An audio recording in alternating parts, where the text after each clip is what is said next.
இன்றைய தென்காசி மக்களே, நமது மண்ணின் உயிர் என்ன, நமது வாழ்வின் அடித்தளம் என்ன? அது நமது நீர், அது நமது மலை, அது நமது குற்றாலம். தென்காசி என்றாலே உலகம் நினைவில் கொள்வது என்ன?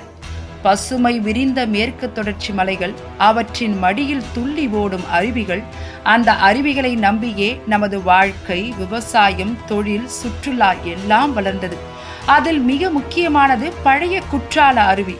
இது ஒரு சுற்றுலா தலம் மட்டுமல்ல, இது மக்களின் நீராதாரம், விவசாயத்தின் உயிர், சிறு வியாபாரிகளின் வாழ்வாதாரம்.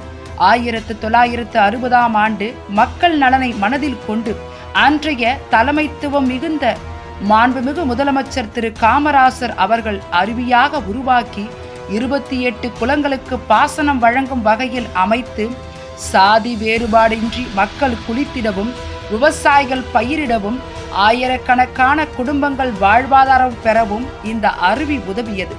ஆனால் இன்று என்ன நடந்துள்ளது? இந்த அரசு என்ன செய்தது?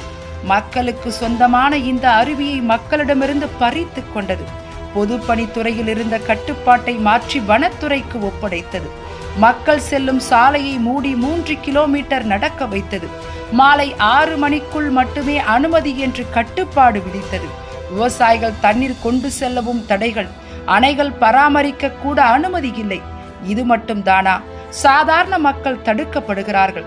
ஆனால் சிலர் மட்டும், அதிகாரம் உள்ளவர்கள், இரவு நேரங்களில் VIP போல் குளிக்கிறார்கள். இதற்கு எதிராக குரல் கொடுத்த விவசாயிகள் மீது என்ன நடந்தது? பொய் வழக்குகள், அச்சுறுத்தல்கள், அடக்குமுறைகள். இன்று இந்த அருவி என்ன நிலை? மக்கள் பயன்படுத்த முடியாதவாறு அடைக்கப்பட்டு கிடக்கிறது. இதனால் யார் பாதிக்கப்படுகிறார்கள்? 1000த்திற்கும் மேற்பட்ட விவசாயிகள், சிறு வியாபாரிகள், ஆட்டோ ஓட்டுநர்கள், 1000 பேரி ஊராட்சி மக்கள். அது மட்டுமல்ல, அருவி அருகில் உள்ள கோவிலுக்கு செல்லும் பக்தர்களின் உரிமை மறுக்கப்பட்டுள்ளது. இது ஒரு நிர்வாக தவறா? இல்லை, இது மக்கள் வாழ்வாதாரத்தை பறிக்கும் அநீதி.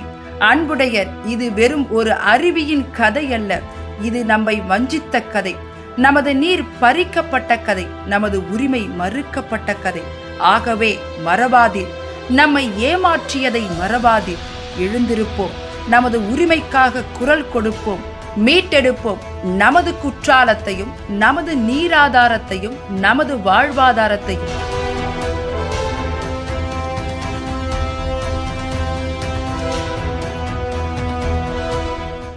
காப்போம், தமிழகத்தை மீட்போம், மக்களை காப்போம்.